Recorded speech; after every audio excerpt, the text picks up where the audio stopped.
नमस्कार। तो अब हम शुरू करते हैं। हमारा लास्ट चैप्टर है ये पारसी सामाजिक संगठन के बारे में। उसके बाद हम 5 बुक स्टार्ट कर देंगे, 5वीं बुक स्टार्ट कर देंगे। तो इसमें मैं बता दूं हम क्या पढ़ने वाले हैं।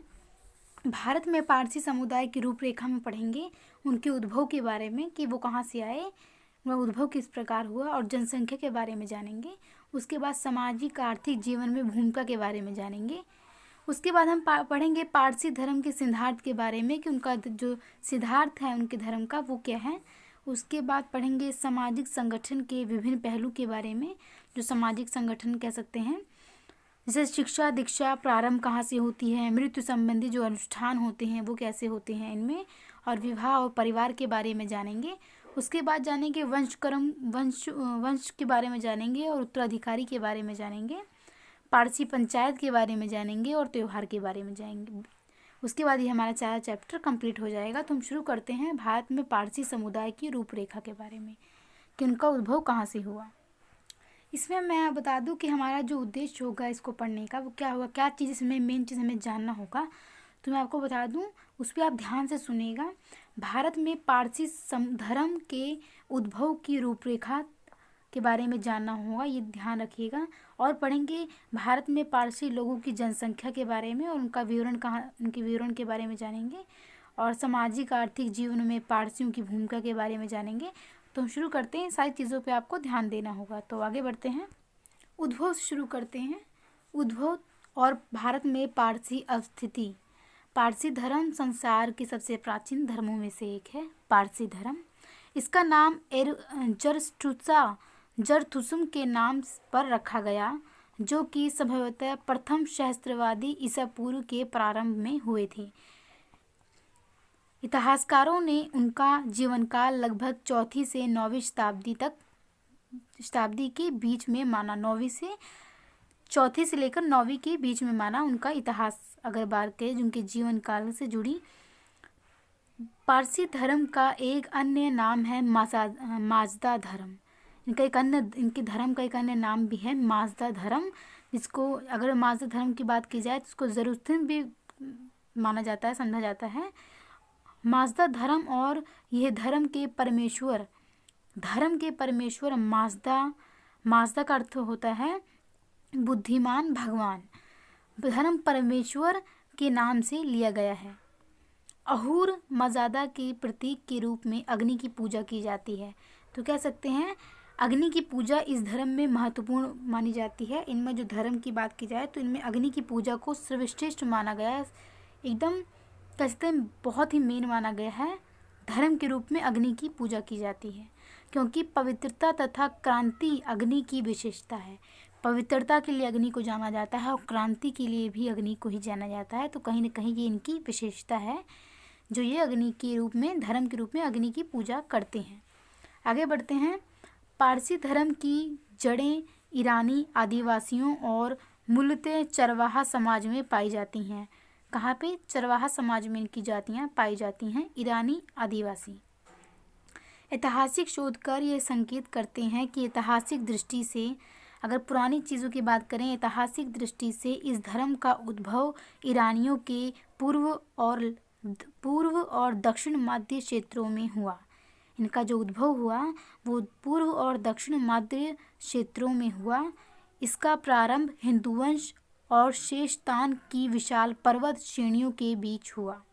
यह क्षेत्र आजकल ईरान और अफगानिस्तान के बीच विभाजित है, बटा हुआ है ये क्षेत्र ईरान और अफगानिस्तान के बीच में। 500 ईसा पूर्व तक आते आते पारसी धर्म पर्शिया और मीडिया का प्रमुख धर्म बन गया था। अब आधुनिक इसको ईरान कहा जाता है। ये किस में बट गया था, ये किस में बन गया था?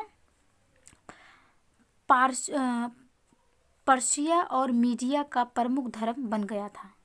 7वीं शताब्दी में अरब के मुस्लिमों द्वारा ईरान पर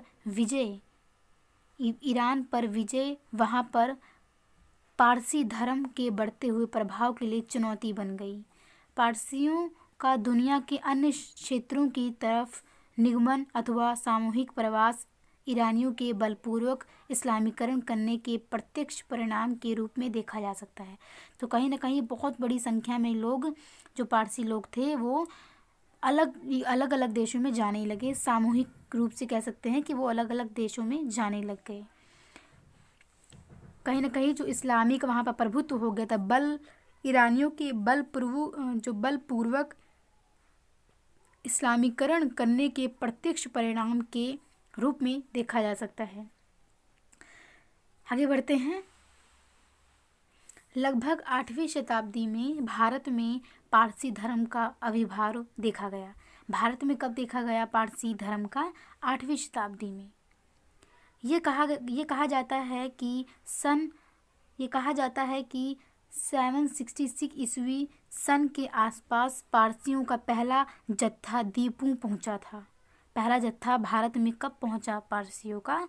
तो ये दीपू पहुंचा था, लेकिन इन्होंने ये स्थान छोड़ दिया और गुजरात में आकर शरण ली। दीव से गुजरात की समुद्री यात्रा के दौरान इनका जहाज तूफान में फंस गया था। पारसी यात्रियों ने उस समय यह शपथ ली कि यदि वे गुजरात के किनारे पर सुरक्षित पहुंच जाएंगे तो वहां पर वे सर्वोत्तम धार्मिक एवं पवित्र अग्नि मंदिर की स्थापना करेंगे। कि जब वो गुजरात के किनारे पहुंच जाएंगे, जब वो फंसे हुए थे समुद्र में, तो उन्होंने शपथ ली कि अगर हम ठीक ठाक पहुंच जाएंगे गुजरात के किनारे पर, क्योंकि वो समुद्र में थे और समुद्र में फंसे हुए थे, तो जब गुजरात के किनारे पर सुरक्षित पहुंच जाएंगे तो वहाँ पे वो सर्वोत्तम, सबसे बड़ा कह सकते हैं, धार्मिक एवं पवित्र अग्नि का मंदिर स्थापित करेंगे। उन्होंने अग्नि मंदिर की प्रतिस्थापना सर्जन में की, मतलब गुजरात में की, जहाँ पारसी सुरक्षित रूप से जहाज से उतरे थे, उन्होंने वहीं पर की। इस तरह उन्होंने अपनी शपथ को पूरा किया, जो उन्होंने शपथ ली थी उसको पूरा किया, और संजन और इसके आसपास मतलब गुजरात और इसके आसपास उन्होंने कृषि और बागवानी प्रारंभ कर दी। कृषि का काम शुरू कर दिया, बागवानी का काम शुरू कर दिया, प्रारंभ की। जैसे जैसे इनकी संख्या बढ़ती गई, ये गुजरात की अन्य हिस्सों में फैलते चले गए। 15वीं शताब्दी में जब मुसलमानों ने गुजरात को जीता तो गुजरात संजन को ही कहा गया है। तो जब गुजरात को जीता तो पवित्र अग्नि को कई बार वहां से ले जाया गया और अंत में उदुवदा में प्रस्थापित किया गया। कोई स्थान होगा ये उदुवदा, वहाँ पे इसको प्रस्थापित किया। उदुवदा का अग्नि मंदिर आज भी पारसी धर्म का सबसे अधिक पवित्र माना जाता है। भारत में पारसी अप्रवासियों को पार्स से आया हुआ माना जाता है। जो अप्रवासी थे, जो भारत में आए थे, इनको पार्स का माना जाता है कि वहाँ से आए थे। यही कारण है कि इन्हें पारसी के नाम से जाना जाता है, क्योंकि माना जाता है कि पारसी लोग पार्स से आए थे, इसी कारण इनको पारसी के नाम से जाना जाता है। पारसी समुदाय ने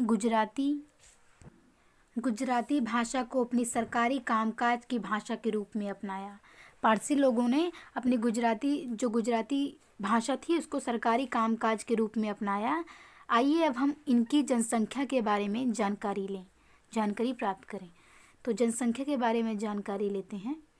पारसियों की जनसंख्या संसार में लगभग 1,30,000 आंकी गई थी, जिसमें से लगभग 82,000 भारत में थे।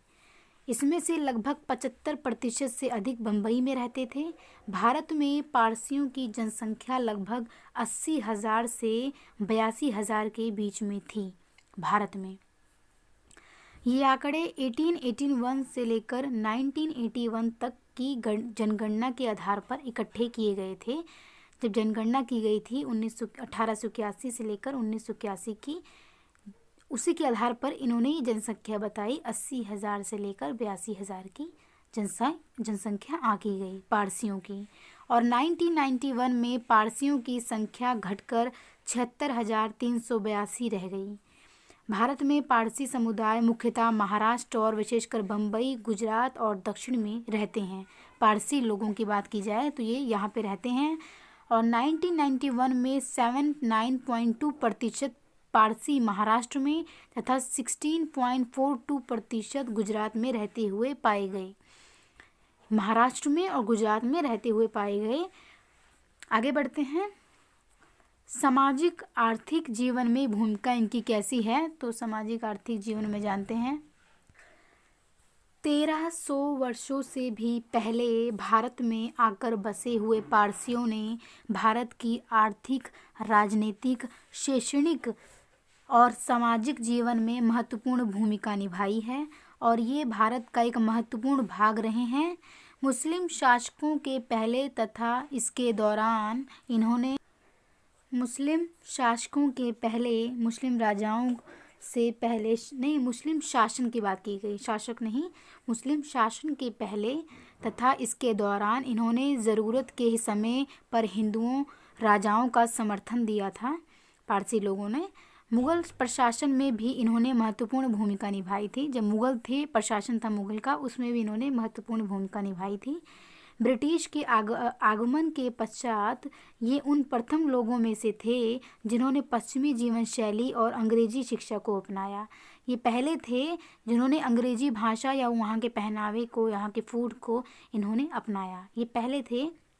ब्रिटिश लोगों के आगमन के बाद इन लोगों ने, पहले थे ये लोग जिन्होंने उनकी पश्चिमी जो जीवन शैली थी, अंग्रेजी शिक्षा को अपनाया। और पारसी भारत में एक छोटे व्यापारिक समुदाय के रूप में उभरे। इन्होंने एक व्यापारिक छोटा कह सकते हैं, ये व्यापारिक रूप में उभरे, व्यापारिक समुदाय के रूप में उभरे। इन्होंने व्यापार और वाणिज्य में स्वयं को उत्कर्ष सिद्ध किया, बहुत ऊंचा सिद्ध कर दिया व्यापार में। और 19वीं शताब्दी में पोत निर्माण और कपड़ा उद्योग के दो प्रमुख क्षेत्रों में पारसियों की आर्थिक गतिविधि थी। इन उद्योगों के शीघ्र विकास का श्रेय पारसी समाज को जाता है कि जो उद्योग हैं इसका जो बढ़ रहे हैं, ज़्यादा मात्रा में बढ़े कपड़ा उद्योग, ये किसको जाता है श्रेय इसके विकास के लिए, तो पारसी समाज को जाता है। क्योंकि भारत में आधुनिक पोत उद्योग के उद्भव और विकास के साथ वाडिया पारसी परिवार का नाम जुड़ा हुआ है। वाडिया आप देखेंगे होंगे, जो वाडिया नाम जुड़ कह सकते हैं, पारसियों के पीछे नाम लगता है तो वाडिया कह सकते हैं। वाडिया पारसी परिवार से नाम से जुड़ा हुआ है। लगभग 150 वर्षों तक ब्रिटिश राज्य द्वारा अधिकृत बम्बई में सबसे बड़े जहाजी बेड़े की प्रबंध व्यवस्था का निरंतर उत्तरदायित्व इन्हीं को सौंपा गया। एक अन्य पारसी डी.आर. बानाजी का 30 समुद्री जहाज़ों का व्यक्तिगत बेड़ा था। 30 समुद्री जहाज़ों का व्यक्तिगत बेड़ा था। कौन थे वो पारसी? उनका नाम था डी.आर. बानाजी। 1915 से लेकर इनका कम से कम 30 जहाज़ों का एक व्यक्तिगत तौर पर इनका बेड़ा था। आगे बढ़ते हैं। 1915 से लेकर 1925 के बीच बम्बई की लगभग 20% से 30% रुई के कारखानों के मालिक पारसी थे। तो 1915 से लेकर 1925 के बीच की बात की जाए तो बम्बई के लगभग 20% से लेकर 30% तक जो रुई के कारखानों के जो मालिक थे वो पारसी लोग थे। आप अंदाज़ा लगा सकते हैं कि पारसी लोग कितने ज़्यादा आगे बढ़ चुके थे उद्योग में। इस्पात हो, रसायन हो, सीमेंट हो और अन्य भारी उद्योगों में पारसी अपना महत्वपूर्ण योगदान देते रहे। उनका यह योगदान भारत में ब्रिटिश राज्य के दौरान, जब ब्रिटिश राज्य के दौरान और स्वतंत्रता प्राप्ति के बाद दोनों कालों में रहा। जब अंग्रेज़ लोग थे तब भी उनका था, और जब अंग्रेज़ चले गए, हमें स्वतंत्रता मिल गई, उस समय भी इनका कह सकते हैं इनका अच्छा खासा उद्योगों में काफ़ी महत्वपूर्ण भाग रहा। हम सभी ने टाटा परिवार के बारे में तो सुना ही है, टाटा बिरला समझ जैसे कहते हैं, टाटा परिवार के बारे में सुना ही है। भारत में इस्पात उद्योग में टाटा अग्रणी रहे हैं। इस्पात उद्योग में जो टाटा थे सबसे आगे रहे हैं। आज ये बहुत से अन्य उद्योगों जैसे जूट, रसायन, चाय, वस्त्र, छपाई, बीमा और ऐसे कई उद्योगों को चला रहे हैं। टाटा परिवार न केवल उद्योगों बल्कि शिक्षा और सामाजिक कार्यों के साथ भी समृद्ध हैं, जुड़े हुए हैं। शिक्षा के कार्यों में भी और उद्योगों के कार्यों में भी और सामाजिक कार्यों में भी वो समृद्ध हैं। आगे बढ़ते हैं। 19वीं और 20वीं शताब्दी के पूर्वार्ध के दौरान भारत में पारसी राजनीतिक, आर्थिक और शैक्षणिक और सामाजिक कार्यों में अग्रणी रहे हैं, हमेशा आगे रहे हैं। किसमें? राजनीतिक कार्यों में, आर्थिक और शैक्षणिक शिक्षा संबंधित कार्यों में और सामाजिक कार्यों में हमेशा आगे रहे हैं। इनमें श्री B.S. मालाबारी, फिर दूसरे हैं Shri S.S. Bengal, Shri N. फदुनजी, Shri F.M. मेजबान, sir P. Mehta, sir D. वाचा, श्री मानिकेजी और श्री D. पेतिता।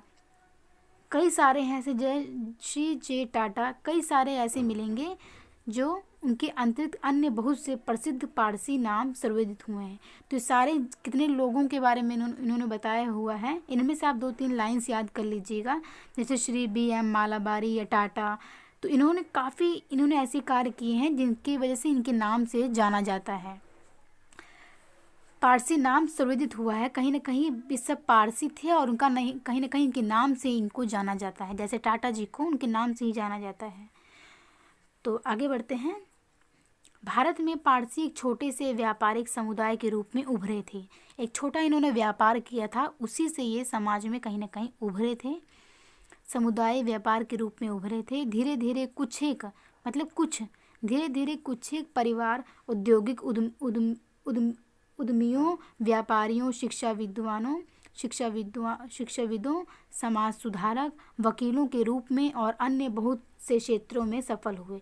तो कहीं ना कहीं कह सकते हैं धीरे धीरे ये आगे इनके परिवार बढ़े और कहीं ना कहीं शिक्षा की बात की जाए या समाज सुधार में कहा जाए या वकीलों के रूप में कहा जाए, तो ये बहुत ही क्षेत्रों में आगे निकलने में सफल हुए। बड़े बड़े कार्यों में, जैसे व्यापार हुआ, शिक्षा संबंधित हुआ, बड़े बड़े पोस्ट की बात की जाए या समाज सुधार में बात की जाए, तो इन्होंने महत्वपूर्ण भूमिका निभाई और आगे भी ये सफल होते चले गए। आगे बढ़ते हैं। उनकी खुली व्यावसायिक मनोवृत्ति का प्रमाण उनसे जुड़े उद्योगों से मिलता है। उनके जो उद्योगों से ही उनके बारे में पता चल जाता है कि वो खुले व्यावसायिक मनोवृत्ति के हैं। बहुत सी पारसी परिवारों ने अपने पैतृक मतलब होता है जो पिता या फैमिली के द्वारा जो पहले से शुरू किए गए हों, पैतृक उद्योग धंधों के आधार पर ही अपना नाम रखना प्रारंभ कर दिया। जैसे जो उनके पैतृक नाम थे, उन्होंने काम शुरू किया और उसी पैतृक नाम से अपने धंधों, जो काम शुरू करते थे, वो व्यापार शुरू करते थे, उसका नाम उन्होंने रखना शुरू कर दिया, पैतृक नाम रखना शुरू कर दिया था। बहुत से परिवार ऐसे हैं जिनके वंशज आज भी अपने नाम के पीछे अपना व्यवसाय लगाते हैं। जो काम करते थे वो अपना व्यवसाय लगाते हैं नाम के पीछे। मतलब जो भी उनका व्यवसाय होगा, वो जो भी उनका वंशज के जो नाम हैं, कहीं ना कहीं वो उनके व्यवसाय में आपको ज़रूर मिलेगा। इनमें से कुछ एक रोचक उपनाम हैं, जैसे ऊन वाला को कहते हैं ऊन व्यापारी, इनको ऊन वाला कहा जाता है। कपाड़िया मतलब होता है कपड़ा व्यापारी, बहुत बार आपने सुना होगा कपाड़िया, कपड़ा व्यापारी को। झावरी मतलब होता है आभूषण बनाने वाला। मोती वाला होता है मोती व्यापारी। बिस्कुट वाला होता है बिस्कुट व्यापारी। बाटली वाला होता है बोतल व्यापारी। और जिन वाला होता है शराब व्यापारी। सोडा वाटर वाला होता है सोडा व्यापारी। मॉडल वाला होता है शराब व्यापारी। तो ऐसे कहीं ना कहीं अपने व्यवसाय के साथ इन्होंने अपना वंशज का जो नाम है कहीं ना कहीं वो लगा दिया। तो इसमें कुछ खास है नहीं, मैंने आपको इसमें पढ़ के सुना दिया। अब हम आगे बढ़ते हैं। सामान्यतः पारसियों ने विभिन्न व्यवसायों का प्रतिनिधित्व किया है, मतलब विभिन्न व्यवसायों में ये आए हैं, हर तरह के इन्होंने काम किए हैं। इससे भी स्पष्ट प्रमाण मिलता है या प्रमाण है कि इन्होंने बहुत से उच्च पदों पर रहकर भी कार्य किया है, बहुत से ऊंचे पोस्ट पर रहकर भी इन्होंने कार्य किया है। इसके समर्थन में 19वीं शताब्दी के मध्य से भी आंकड़े उपलब्ध हैं कि 19वीं शताब्दी के मध्य में बात की जाए तो काफ़ी आंकड़े ऐसे मिलेंगे जो इनके बारे में बताते हैं। बड़ी बड़ी पोस्टों पर ये रहे हैं अपनी मेहनत के द्वारा। तो आगे बढ़ते हैं। आजकल पारसी ज़्यादा से ज़्यादा संख्या में वैज्ञानिक तथा अन्य व्यवसायों में प्रतिष्ठित हो रहे हैं। वैज्ञानिक कार्यों में और अन्य व्यवसायों में ये आगे आ रहे हैं। भारत में डॉक्टर होमी जे भाभा परमाणु शक्ति अनुसंधान के अग्रणी और जनरल SHF के मानेकशॉ भारतीय सेना के प्रथम फील्ड मार्शल रहे हैं। विभिन्न समुदायों द्वारा भारत में आधुनिक शिक्षा विस्तृत पैमाने पर अपनाई जा रही है। आधुनिक शिक्षा मतलब कह सकते हैं कि वैज्ञानिक तौर पे देखा जाए तो जो चीज़ें वैज्ञानिक नज़र से देखा जाए उसको अपनाया जा रहा है, पश्चिमी शिक्षा को अपनाया जा रहा है भारत में। आधुनिक भारत में अन्य समुदायों जैसे सिंधी, पंजाबी और मारवाड़ी की उद्यमी कुशलता भी देखने को मिलती है, लेकिन पारसी भी इन सब उद्यमों में कुशल और प्रबुद्ध रहे हैं। पारसी लोग भी इस सब की बात की जाए तो इसमें कुशल रहे हैं, अपनी स्थिति उन्होंने प्राप्त की कह सकते हैं। पारसी समुदाय का सामाजिक आर्थिक जीवन उनके धर्म के सिद्धांतों से प्रभावित है। जो उनका जीवन है, जो उनका समुदाय है, कहीं ना कहीं उनके धर्म के सिद्धांतों से प्रभावित है। अपने धर्म के जो भी उनके धर्म में है, कह सकते हैं उनके धर्म के बारे में पढ़ेंगे तो कहीं ना कहीं उससे प्रभावित ही होकर वो अपने कार्य, अपने प्रेरणा मानते हैं, अपने कार्यों के अनुसार वो प्रेरणा के अनुसार वो आगे बढ़ते चले जाते हैं। तो उनके धर्म के बारे में जानते हैं, पारसी धर्म के सिद्धांत के बारे में जानते हैं। जोरोस्टर पारसी धर्म के संस्थापक थे, उनका क्या नाम था? जोरोस्टर। इन्होंने अद्वैतवाद मतलब केवल एक परमेश्वर में विश्वास करना, उसको अद्वैतवाद कहा जाता है। इन्होंने अद्वैतवाद और पूर्णतः नैतिक शिक्षा का उपदेश दिया। वह मूर्ति पूजा और आडंबर पूर्ण धार्मिक अनुष्ठानों के विरोधी थी। पारसी धर्म के सिद्धांत मुख्यतः दो धार्मिक ग्रंथों से लिखे हुए हैं। दो ग्रंथों से इनके सिद्धांत लिखे हुए हैं। इनमें से पहली पुस्तक का नाम है अवेस्ता अथवा दूसरी पुस्तक का नाम है जेद अवेस्ता। पहला है बुक का क्या नाम है, पुस्तक का क्या नाम है? अवेस्ता, और दूसरी पुस्तक का नाम है जेद अवेस्ता। यह 4वीं से 6वीं शताब्दी के बीच में एकत्रित किए गए लेखों का संग्रह है। दूसरे ग्रंथ गाथा में जरस्था को समर्पित पाठ है। दूसरे की बात की जाए तो दूसरे अगर ग्रंथ की बात की जाए तो जरस्थुत को समर्पित पाठ है। इसमें आरंभ में ये पाठ मूलतः मौखिक परंपरा से संबंधित है, मतलब मुंह के द्वारा गाए जाने वाले कह सकते हैं, तो मौखिक परंपरा से संबंधित थे। संख्या में गाथाएं 5 हैं। अगर संख्या में बात की जाए तो जो गाथाएं हैं वो 5 हैं। इनमें से पहली 4 नीति विशेषक और दार्शनिक हैं। इनमें अहूर मजादा के सर्वव्यापी और सर्वशक्तिमान स्वरूप का वर्णन मिलता है। इनमें दुरात्माओं, जो बुरी आत्माएं कह सकते हैं, दुरात्माओं की गतिविधियों द्वारा पैदा की गई अशुभ समस्याओं का समाधान भी दिया गया है, कि कोई अशुभ समस्या, कोई भी जो बुरी आत्मा है उनके समाधान के लिए भी इसमें दिया गया है। 5वीं गाथा जोरोस्टर की पुत्री के विवाह के अवसर पर गाई गई परिस्थिति है। इनकी 5वीं गाथा जोरोस्टर की पुत्री के विवाह के अवसर पर गाई गई परिस्थिति है। ये गाथाएं अवेस्ता में लिखी हुई हैं।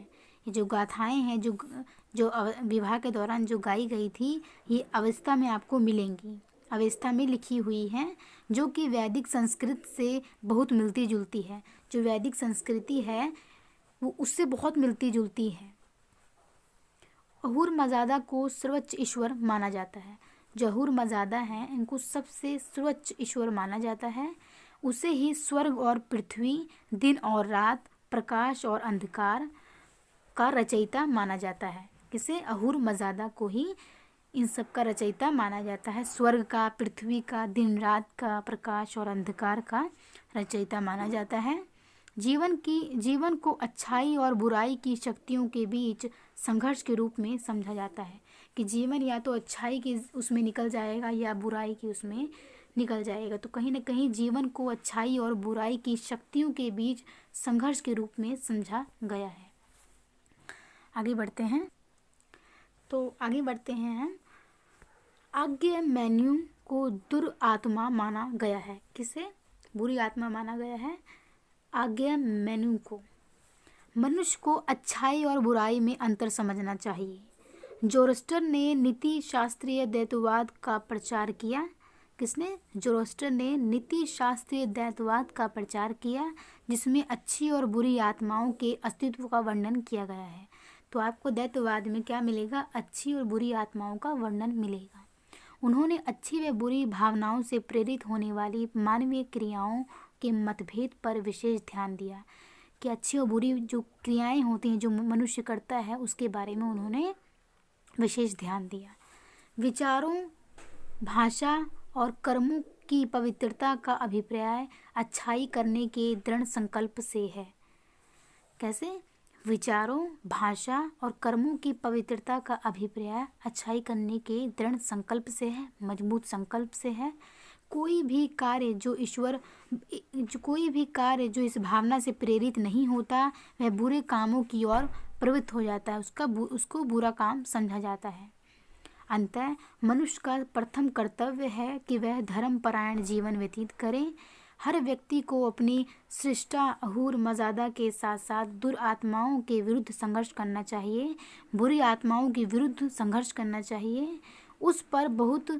उसमें बहुत सदात्माएं उसकी मदद करेंगी, जो सही आत्माएं हैं उसकी हेल्प करेंगी बुरी आत्माओं के विरोध करने के लिए। उनका विश्वास है कि जो व्यक्ति धर्मपरायण जीवन व्यतीत करता है उसे स्वर्ग मिलता है। विचार, भाषा और कर्म में धर्मपरायण जीवन को अमिट पवित्रता का स्वरूप बताया गया है। यदि कोई मनुष्य अपवित्र जीवन व्यतीत करता है, मतलब जो पवित्र ना हो, अपवित्र जीवन व्यतीत करता है, तो उसे दुर्विचारों, दुष्कर्मों और शारीरिक यातनाओं से भरा अनंत नरक भोगना पड़ता है। उसके जो विचार कह सकते हैं, दुर्विचार कह सकते हैं, बेकार विचार, दुष्कर्म और शारीरिक यातनाएं, शारीरिक रूप से कष्ट देना, तो शारीरिक यातनाओं से भरा उसे नरक भोगना पड़ता है। पारसियों का विश्वास है कि आत्मा मृत्यु के पश्चात भी जीवित रहती है। जो आत्मा है वो मृत्यु के बाद भी जीवित रहती है। अहूर मर्यादा के निरीक्षण में निर्णय दिवस पर आत्मा की नियति का फैसला होता है। तो आगे बढ़ते हैं। आप समझ रहे होंगे, अगर आप ध्यान से सुन रहे होंगे तो आपको ज़रूर समझ में आ रहा होगा। आगे बढ़ते हैं। पारसी धर्म की एक महत्वपूर्ण विशेषता है कि यह जीवन में ब्रह्मचर्य, संन्यास, विरक्त, आत्मत्याग का उपदेश नहीं देता है। ये ब्रह्मचारी का उपदेश नहीं देता, संन्यास का कह सकते हैं कि संन्यास को नहीं कहता है कि आप संन्यास धारण कर लो, ये नहीं देता है। ये व्यक्ति के विचार, भाषा और कर्म में दृढ़ पवित्रता चाहता है कि व्यक्ति के विचार अच्छे होने चाहिए, उसकी भाषा और कर्म उसके अच्छे और पवित्र होने चाहिए, इस पे ये ध्यान देता है। इस धर्म के अनुसार व्यभिचार, बलात्कार इत्यादि कर्म परिजातीय माने गए हैं। परिजातीय मतलब सबसे घटिया कह सकते हैं आप, इसको माने गए हैं। तो आगे जाते हैं। पवित्रता का अग्नि के साथ घनिष्ठ संबंध है। कह सकते हैं कि जो पवित्र है वो अग्नि है और अग्नि ही पवित्र है। तो पवित्रता का अग्नि के साथ घनिष्ठ संबंध है। पारसियों के लिए अग्नि की पूजा करना पवित्रता, शक्ति, बल, प्रकाश और तेज का प्रतीक है। इससे शक्ति कहीं न कहीं से बल मिलता है, कहीं न कहीं इसे तेज मिलता है, कहीं न कहीं तो उसका ये प्रतीक है। अग्नि अहूर मर्यादा का प्रतीक है। अग्नि जो है अहूर मर्यादा का प्रतीक है। अहूर मर्यादा मतलब एक ईश्वर। अग्नि अहूर मर्यादा का प्रतीक है। पारसियों के मंदिर अग्नि के आकार के बने होते हैं और इनकी 3 श्रेणियाँ होती हैं। अताश, बहराम, 3 श्रेणियाँ होती हैं इनकी। एक होती है अताश, बहराम, अग्नि औरिश और दादगाह। यह व्यवस्था उनकी पवित्रता पर आधारित है। यदि एक बार पवित्र अग्नि को अग्नि मंदिर में प्रतिष्ठित कर दिया जाता है, मतलब स्थापित कर दिया जाता है, तो इसे सदैव प्रज्वलित रखा जाता है, इसे हमेशा जलते हुए रखा जाता है। तो आप ये देखिए किस प्रकार एक मंदिर है और यहाँ पे एक अग्नि जल रही है। तो आपने देख लिया होगा। अब हम आगे बढ़ते हैं। बहुत से अग्नि मंदिर पारसियों के लिए तीर्थ यात्रा के स्थान हैं। ये यात्रा करने जाते हैं पारसी लोग यहाँ पर। सबसे प्राचीन अग्नि ईरान शाह के नाम से जानी जाती है। सबसे प्राचीन की बात की जाए, सबसे पुरानी, तो वो है ईरान शाह के नाम से जानी जाती है, जो 1300 वर्षों से भी अधिक समय से लगातार जल रही है। 1300 वर्षों 1300 साल से पहले भी वो लगातार जल रही है। ये उद्वदा में है। उद्वदा कोई स्थान होगा, वहाँ पर ये मिलेगी। प्रत्येक पारसी के घर में जलती पवित्र अग्नि रखी जाती है। अग्नि मंदिर के पादरी अवेस्ता पवित्र धर्म ग्रंथ में से दिन में 5 बार पाठ करते हैं। प्रत्येक घर में हर पारसी से यह अपेक्षा की जाती है, यह आशा की जाती है उनसे कि वह दिन में 5 बार प्रार्थना करें। पवित्र धर्म ग्रंथों का अनुवाद, जिसमें अवेस्ता का अनुवाद भी सम्मिलित है, 1820 में पूरा हुआ था। यह पहलवी मतलब प्राचीन भाषा, ये पहलवी से गुजराती में अनुवादित किया गया था। पहले पहलवी थी, प्राचीन भाषा यही थी। उसके बाद इसको गुजराती भाषा में बदल दिया गया, अनुवाद कर दिया गया। गुजराती भाषा में उपलब्ध होने के कारण हर पारसी प्रतिदिन की प्रार्थनाओं में धार्मिक ग्रंथों का उपयोग करने में समर्थ है। पारसी धर्म में धार्मिक कार्यों के लिए व्रत का महत्व नहीं माना जाता। मतलब धार्मिक अगर कोई कार्य करते हैं तो उसमें व्रत जो रखा जाता है, व्रत का कोई महत्व नहीं माना जाता। आगे बढ़ते हैं। आपको बता दूं मैं कि जो जोरोस्टर की जो गाथाएं हैं, वो जोरोस्टर मत के बारे में जानकारी प्राप्त करने के लिए एक अन्य स्रोत है कि अगर आप जोरोस्टर की गाथाएं जानना चाहते हैं तो आप जोरोस्टर जो मत है उसके बारे में जानकारी प्राप्त कर लीजिए, आपको इसके बारे में भी जानकारी प्राप्त हो जाएगी। तो जोरोस्टर की गाथाएं जोरोस्टर मत के बारे में जानकारी प्राप्त करने का एक अन्य स्रोत है। ये गाथाएं समाज का वह चित्रण प्रस्तुत करती है जिसमें कृषि तथा पशुओं के झुंडों के साथ स्नेह दर्शाया गया है। कि मतलब कृषि और पशु जो हैं उनके जो झुंड कह सकते हैं पशुओं के, उनसे स्नेह, उनसे प्रेम दर्शाया गया है। इनकी धार्मिक प्रार्थना बेहराम यस्त में गाय के प्रति श्रद्धा का प्रमाण मिलता है। इनकी अगर आप प्रार्थना इनकी बेहराम यस्त है, इसमें गाय के प्रति श्रद्धा का प्रमाण आपको देखेंगे आप कि इसमें कहीं ना कहीं गाय के प्रति प्रेम व्यक्त किया गया है। पारसी धर्म का ये पहलू गाय का सम्मान, पारसी धर्म का ये पहलू हिंदू धर्म में प्रभावित है, हिंदू धर्म से प्रभावित है, क्योंकि हिंदू धर्म में भी कहीं ना कहीं जो जानवर होते हैं उनके प्रति प्रेम स्नेह दर्शाया जाता है, व्यक्त किया जाता है।